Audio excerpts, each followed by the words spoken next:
Greetings, friends. I wanted to talk about how the left psychologizes those who disagree with them. I mean the people who say that if you disagree with the ideology of the LGBTQ whatever movement, then you hate those people. Or they say you're coming from a place of trauma.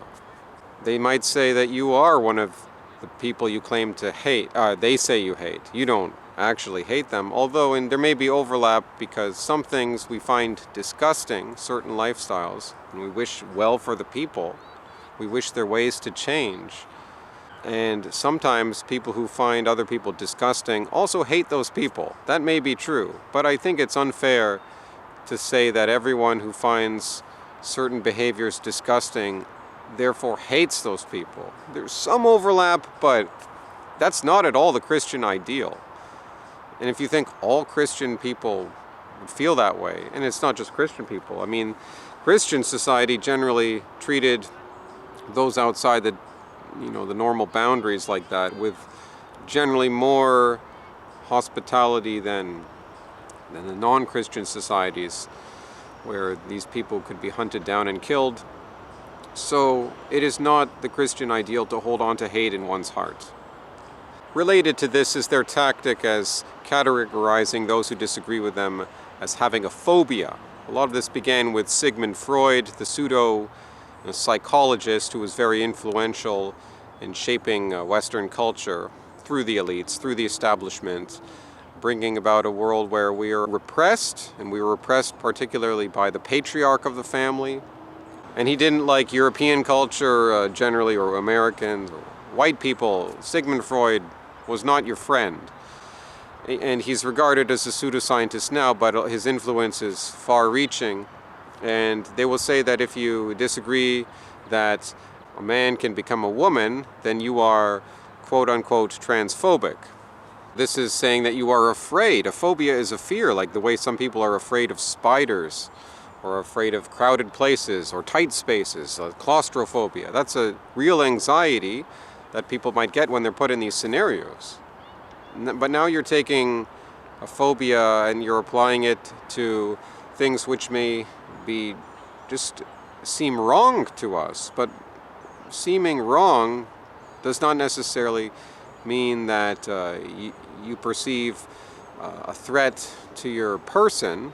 However, there may be a threat to the society at large, in terms of the society at large losing the practices and the value system and the belief system that has held it up for successive generations, that has allowed us to get to where we are.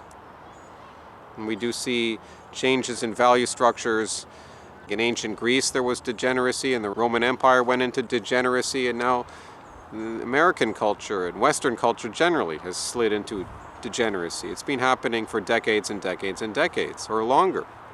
They say that you are homophobic if you disagree with the homosexual lifestyle. If you think that lifestyle is unhealthy and not good for the society at large, they would say that's a phobia you have. So they don't actually address the question. You see how sly these tactics are? You have to teach your children, if you have children, which a lot of us don't because of the degeneracy that these very things encourage.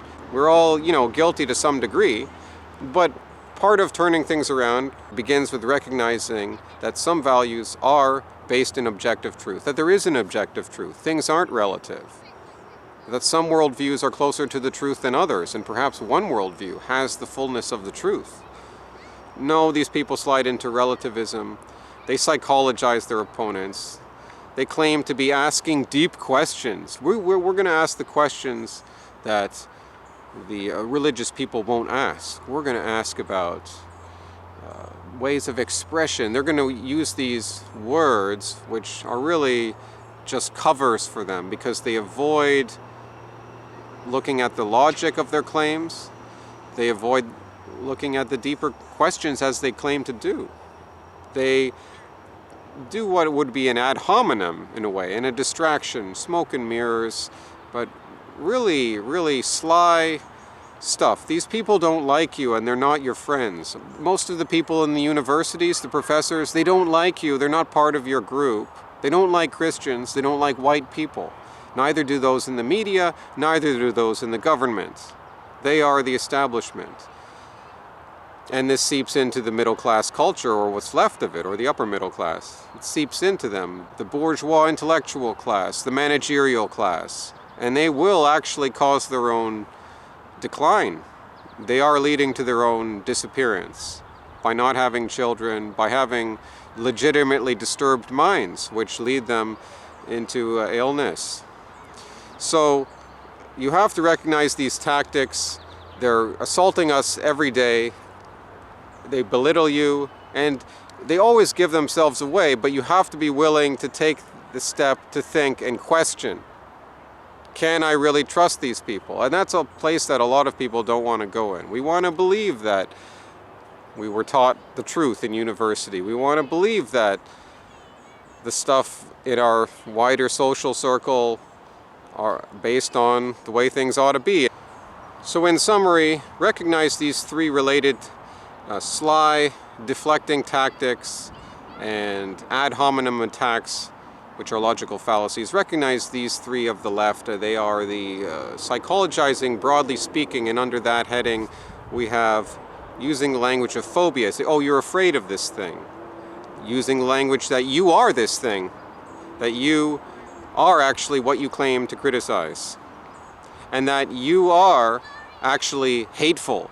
You have anger, you have trauma that you came from, and we actually sympathize for you. We sympathize for your trauma. What could be the smuggest, most egoistic thing to do than to address someone from a conservative or right-wing standpoint, to address their argument by not addressing it, by saying, I'm so sorry that you went through such pain.